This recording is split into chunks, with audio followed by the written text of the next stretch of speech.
Assalamualaikum warahmatullahi wabarakatuh. Selamat siang Ibu. Sebelumnya perkenalkan, nama saya Ardan Bagus Jiwantono dari kelompok 3 yang beranggotakan saya sendiri, Ardan Bagus Jiwantono NIM 73 dan Martini NIM 59. Di sini saya akan menyampaikan terkait tugas mereview jurnal tentang analisis keuntungan dan nilai tambah. Ya langsung saja ke isi. Yang pertama adalah latar belakang.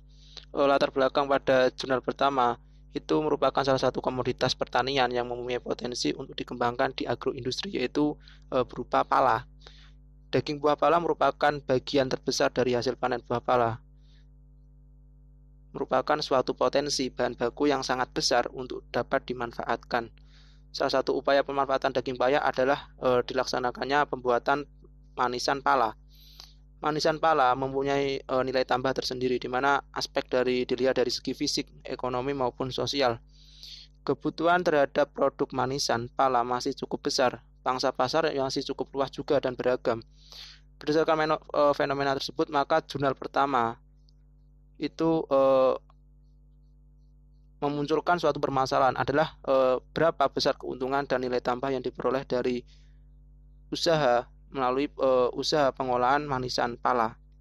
Kemudian selanjutnya ada teori-teori pendukung. Di sini ada 4. Salah satunya ada definisi nilai tambah menurut Wurgler 2000 sebagai berikut, yaitu nilai tambah menggambarkan sebagai nilai pengiriman barang-barang memproduksi keluaran kurang ongkos barang-barang intermediate antara dan memerlukan jasa, tetapi belum termasuk bekerja keras dengan penyesuaian. Kemudian yang kedua ada analisis nilai tambah. Seperti yang kita pelajari pada perkuliahan melalui metode Hayami, dapat menghasilkan beberapa informasi penting yang dapat kita peroleh. Yang pertama adalah perkiraan nilai tambah dalam rupiah, kemudian rasio nilai tambah nilai produk jadi dalam persen, kemudian imbalan jasa tenaga kerja dalam rupiah, bagian tenaga kerja, keuntungan yang diterima oleh perusahaan dalam rupiah, seperti yang kita pelajari pada perkuliahan kemarin. Kemudian yang ketiga ada agri industri, merupakan industri pengolahan bahan baku hasil pertanian. Jadi dari namanya agri industri, agri pertanian dan industri merupakan industri pengolahan. Pertama diungkapkan oleh Austin, yaitu perusahaan yang memproses bahan nabati yang berasal dari tanaman atau hewani. Kemudian yang keempat ada faktor-faktor yang mendukung pengembangan pengolahan hasil pertanian, yaitu ada bahan baku, tenaga kerja, manajemen, teknologi pemasaran, keuntungan, dan laba rugi. Selanjutnya ada metode penelitian.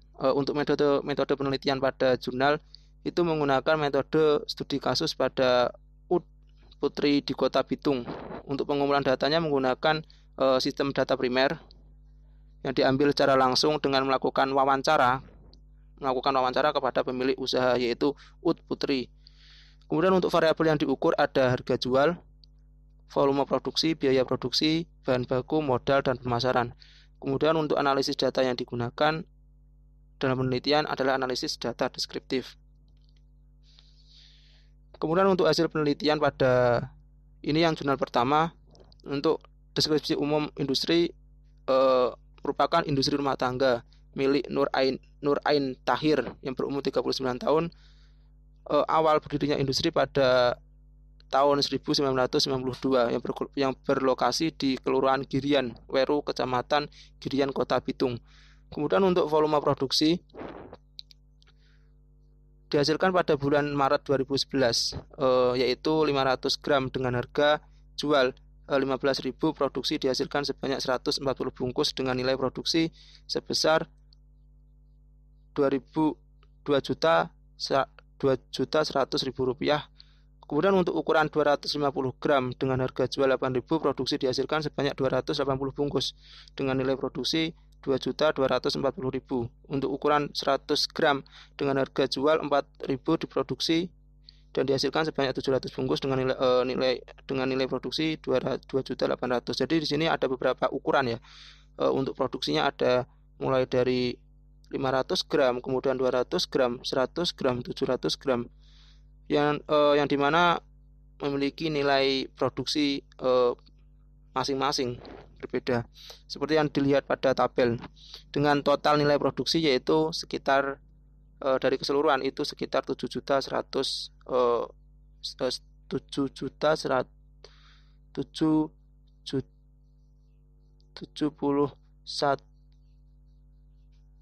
7 juta 71.400.000 rupiah untuk total produksi.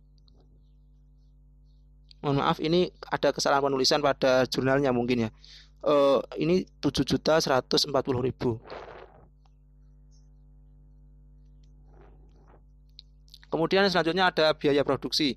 Biaya produksi seperti pada tabel. Untuk biaya tetap itu ada biaya penyusutan dan biaya pajak. Kemudian biaya variabel ada biaya bahan baku, bahan penolong, tenaga kerja pelengkap seperti label, plastik, dan bahan-bahan pelengkap lainnya. Kemudian ada bahan transportasi, biaya listrik. Dengan total biaya produksi itu 12.976.597.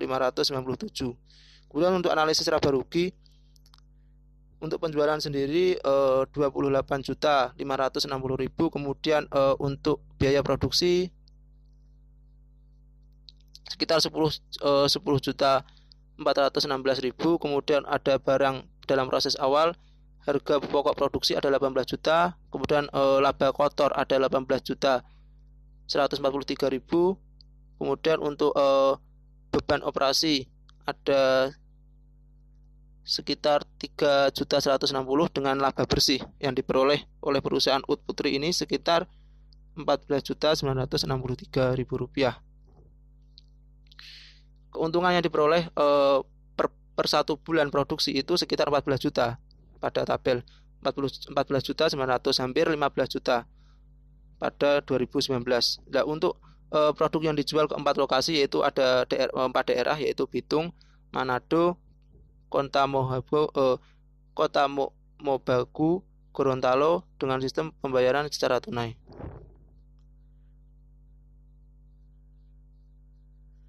Kemudian untuk analisis nilai tambah ada di sini ada tabel juga yang sudah disajikan. Untuk nilai tambah adalah 45.000 yang diperoleh dari nilai produk dikurangi dengan harga bahan baku dikurangi lagi dengan sumbangan input 45.000. Kemudian untuk sebanyak 210 kg dengan harga 34 per kilo dalam kemasan ada 500 gram, ada 250 gram, ada 100 gram. Menggunakan 120 daging buah dengan keuntungan dengan proses pengolahan dilakukan hanya 1 kali dalam seminggu. Kemudian untuk jurnal yang kedua ada analisis keuntungan. Analisis keuntungan adalah hasil pengukuran antara hasil penerimaan total revenue dengan total cost, total biaya. Kemudian diperoleh biaya variabel yang dikeluarkan pada sekali produksi itu sekitar 780. Ini yang pada jurnal kedua pada industri singkong, keripik singkong. Kemudian untuk biaya penyusutan pada home industri 3 Putra Sunda namanya itu sekitar 735.000. Sehingga pada keuntungan sekali produksi keripik singkong di home industri itu sekitar 1.460.000.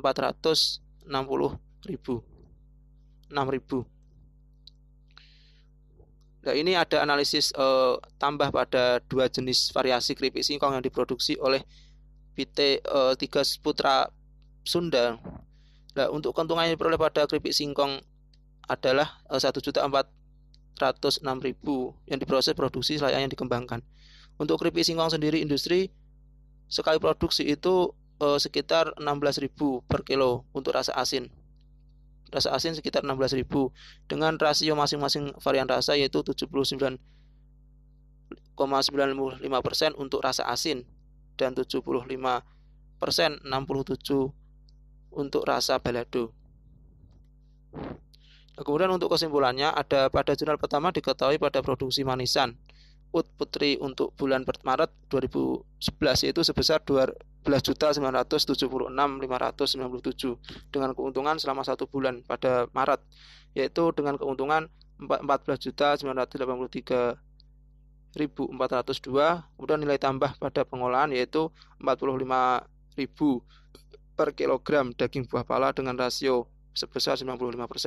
Kemudian pada jurnal yang kedua itu keuntungan yang diperoleh oleh keripik singkong 3 Putra Sunda adalah sekitar Rp1.406.349 dengan nilai tambah yang diperoleh 3 Putra Sunda yaitu sekitar 16.990 per kilo untuk yang rasa asin dan 16.270 per kilo untuk rasa balado dengan rasio nilai tambah yaitu 79% untuk rasa asin dan 67% untuk rasa balado. Nah, ini untuk daftar pustaka. Untuk yang jurnal pertama ini dari yang saya ambil dari bagian saya nomor 3 pada lampirannya Ibu. Kemudian untuk yang kedua ada jurnal pembanding yang saya cari dari sumber lain. Ya mungkin cukup sekian penyampaian dari saya mewakili kelompok 3. Kurang lebihnya saya mohon maaf. Billahi fisabilil haq, fasabilul khairat.